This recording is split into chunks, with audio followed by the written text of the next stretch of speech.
કરું છું અને સહર્ષ વિકાસના કાર્યોમાં અવિરતપણે આપણું રાજકોટ અને રાજકોટ જિલ્લો એ તમામ રીતે ક્યારેય પાછો ન પડે એ પ્રકારે આપના માર્ગદર્શનમાં અમે આગળ વધીશું. અહીંયા પાણીની ટ્રેનો આવતી સાહેબ. મને યાદ છે કે આપણે અમુભાઈ ગઢવી હોલની અંદર 2012માં ઇલેક્શનની હજી શરૂઆત નહોતી થઈ, જાહેરાત નહોતી થઈ.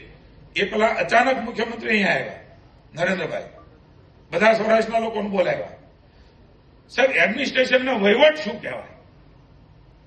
કેટલી ફાઇલો ચાલતી છે? 10,000 કરોડ રૂપિયાનો ખર્ચે સૌની યોજના માં નર્મદા એ સૌરાષ્ટ્રમાં એ સૂકી ધરા ઉપર પહોંચે, પાણીની સમસ્યાઓથી પીડાતું સૌરાષ્ટ્ર, એ પીવાનું પાણી હોય, ઉદ્યોગનું હોય, ખેતીનું હોય.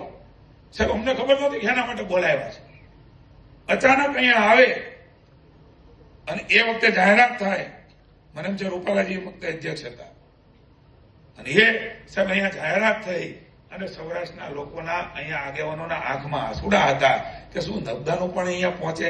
સાહેબ, અહીંયા એ ખળખળ વહેતા પાણી અહીંયા આપણા રાજકોટના તમામ ડેમોની અંદર એ સાહેબ આવ્યા. ત્યાં એવું કહેતા હતા કે અહીંયા તો ભૂંગળામાં હવા આવશે.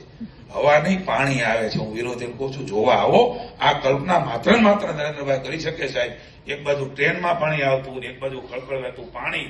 અને મને કહેતા આનંદ છે, આ સાહેબ એવી ભૂમિ છે, અરવિંદભાઈ મણિયાર હોય, ચિમનભાઈ શુક્લ હોય, શિવલાલભાઈ વેકરિયા હોય, સાહેબ આ સૌરાષ્ટ્ર એ દુઃખી સૌરાષ્ટ્ર, વિકાસથી દુઃખી, ગુંડાઓથી દુઃખી, લુખાઓથી દુઃખી એ શાસન વિરોધ પક્ષનું હતું.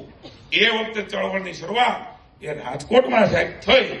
ગુંડા વિરોધી સમિતિ બની અને કોંગ્રેસને ભાગવું પડ્યું અને એ પછી ભારતીય જનતા પાર્ટીના શાસનની અંદર મને કહેતા આનંદ છે કે બધા જ ગુંડાઓ એ દરમાવી આવી ગયા અને હવે ક્યાંક ક્યાંક ખોટું કરવા નીકળેલા લોકોને સાહેબ આપણું બુલડોઝર ફરી રહ્યું છે દાદાનું. એ લોકોને ચેતી જાય કે બુલડોઝરનો પણ ભોગ તમે બનશો.